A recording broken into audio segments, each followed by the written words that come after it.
Hello friends, आज हम पढ़ेंगे न्यूरोमस्कुलर ब्लॉकर्स, जो बहुत इंपॉर्टेंट क्वेश्चन है जो आता ही आता है एग्जाम में। मैं न्यूरोमस्कुलर ट्रांसमिशन की वीडियो ऑलरेडी बना चुकी हूँ और डाल चुकी हूँ। वो वीडियो जरूर इससे पहले देखिए, तभी आपको ये लेक्चर समझ में आएगा। अब न्यूरोमस्कुलर जो ब्लॉकर्स होते हैं वो हम डिवाइड करते हैं प्री सिनेप्टिक ब्लॉकर्स में, साइनेप्टिक ब्लॉकर्स में, और तीसरा होता है हमारा पोस्ट सिनेप्टिक ब्लॉकर्स। क्योंकि प्री सिनेप्टिक ब्लॉकर्स कहाँ एक्ट करेंगे? प्री सिनेप्टिक नर्व टर्मिनल पे। ये जो स्ट्रक्चर दिख रहा है this is pre synaptic nerve terminal. तो यहाँ पे जहां जहां ये ब्लॉक करेंगे उनको हम बोलते हैं प्री सिनेप्टिक ब्लॉकर्स।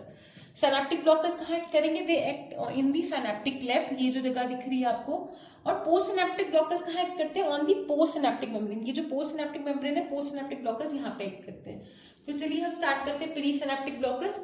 तो प्री सिनेप्टिक ब्लॉकर्स में सबसे पहले है जो ब्लॉक करेगा वोल्टेज गेटेड सोडियम चैनल। वो कौन सा है? टेट्रोडोटॉक्सिन। ठीक है, अगर वोल्टेज गेटेड सोडियम चैनल ही ब्लॉक हो जाएगा तो एक्शन पोटेंशियल जनरेट ही नहीं होगा नर्व टर्मिनल पे, जिसके आगे कुछ नहीं हो सकता।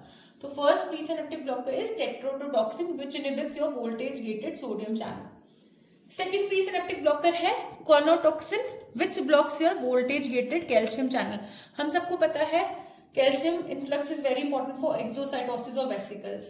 तो अगर कैल्शियम चैनल ही ब्लॉक हो गए तो ये प्रोसेस आगे नहीं बढ़ेगा। तो second pre synaptic blocker is conotoxin which inhibits voltage gated calcium channel.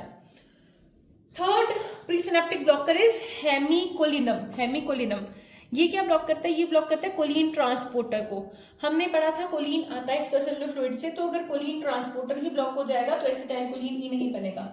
तो hemicholinium is also pre synaptic blocker which inhibit choline transporter. ठीक है, फोर्थ आ जाता है क्योंकि एसिटाइलकोलिन तो बन गया यहाँ पे। ठीक है, कोलिन से और एसिटाइल कोएंजाइम जो हमारा माइटोकॉन्ड्रिया से आया, एसिटाइलकोलिन तो बन गया, पर अब ये नर्व टर्मिनल से जाना है किसमें? Synaptic vesicle. उसके लिए हमारे पास होते हैं एसिटाइलकोलिन के ट्रांसपोर्टर। उसको कौन इनहिबिट करता है? वेसामिसोल। ये ड्रग है vesamicol. This is also pre synaptic blocker because it blocks your acetylcholine का transport from your nerve terminal into the synaptic vesicle. तो फोर्थ इज वेसामिसोल। लास्ट जो प्री सिनेप्टिक ब्लॉकर है वो है बोटुलिनम टॉक्सिन। बोटुलिनम टॉक्सिन ये किसको inhibit करता है? ये एक्सोसाइटोसिस ऑफ एसिटाइलकोलिन को ही ब्लॉक करता है। एक्सोसाइटोसिस ऑफ एसिटाइलकोलिन को ये ब्लॉक करेगा तो एसिटाइलकोलिन बाहर नहीं आएगा वेसिकल से। ये कौन सा टॉक्सिन है? Botulinum toxin. ठीक है, अब हम चलते हैं सिनेप्टिक ब्लॉकर्स पे।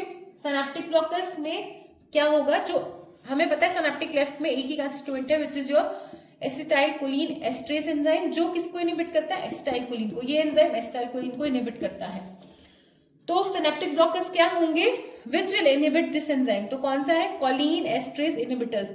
सिनेप्टिक ब्लॉकर्स कौन से? Choline esterase inhibitors which will inhibit the enzyme acetylcholine esterase. इसका एग्जांपल है neostigmine. Neostigmine which is used in myasthenia gravis. तो ये जो ड्रग है ये हम यूज करते हैं मायस्थीनिया ग्रेविस में। अब लास्ट हमारे पास है पोस्ट सिनेप्टिक ब्लॉकर्स। ये फर्दर डिवाइडेड होते हैं डीपोलराइजिंग ब्लॉकर्स में एंड कॉम्पिटिटिव ब्लॉकर्स में। तो डीपोलराइजिंग ब्लॉकर्स कौन से होते हैं? डीपोलराइजिंग ब्लॉकर्स वो होते हैं जो एसिटाइलकोलिन निकोटिनिक रिसेप्टर को बाइंड करते हैं और इसको इनिशियली स्टिमुलेट करते हैं और बाद में परसिस्टेंट डीपोलराइजेशन करते हैं, तभी इसको हम डीपोलराइजिंग ब्लॉकर्स बोलते हैं। जब परसिस्टेंट डीपोलराइजेशन होगा तो चैनल अल्टीमेटली ब्लॉक हो जाएगा। इसका एग्जांपल है सक्सिनलकोलिन। तो basically they are the agonist. ये बेसिकली एगनिस्ट है जो इनिशियली तो स्टिमुलेट करेंगे इस रिसेप्टर को, बाद में ब्लॉक कर देंगे। दूसरा आ जाता है इसमें हमारा कॉम्पिटिटिव ब्लॉकर्स, जो एंटागनिस्ट होते हैं। Basically they are antagonist and they don't allow acetylcholine to bind with this receptor. ये इस रिसेप्टर को भी ब्लॉक कर देते हैं ताकि acetylcholine बाइंड ना कर पाए, and there will be no generation of action potential. इसका एग्जांपल है एट्राक्यूरियम। तो ये है पोस्ट सिनेप्टिक ब्लॉकर्स। तो मैं जल्दी से एक बार रिवाइज कर लेती हूँ समरीज की। Neuromuscular blockers pre synaptic, synaptic and post synaptic. Pre synaptic में सबसे पहले था tetrodotoxin which blocks voltage gated sodium channel. Second is conotoxin which blocks voltage gated calcium channel. Third हो जाएगा हेमिकोलिनम जो ब्लॉक करता है choline transporters. Fourth is vesamicol which inhibits your acetylcholine transport. Last is botulinum toxin जो inhibit करता है exocytosis of acetylcholine.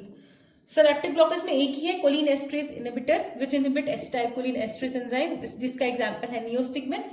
और post synaptic में दो आ जाते हैं डीपोलराइजिंग एंड कॉम्पिटिटिव। डीपोलराइजिंग का example is succinylcholine and competitive का example is atracurium. Thank you so much.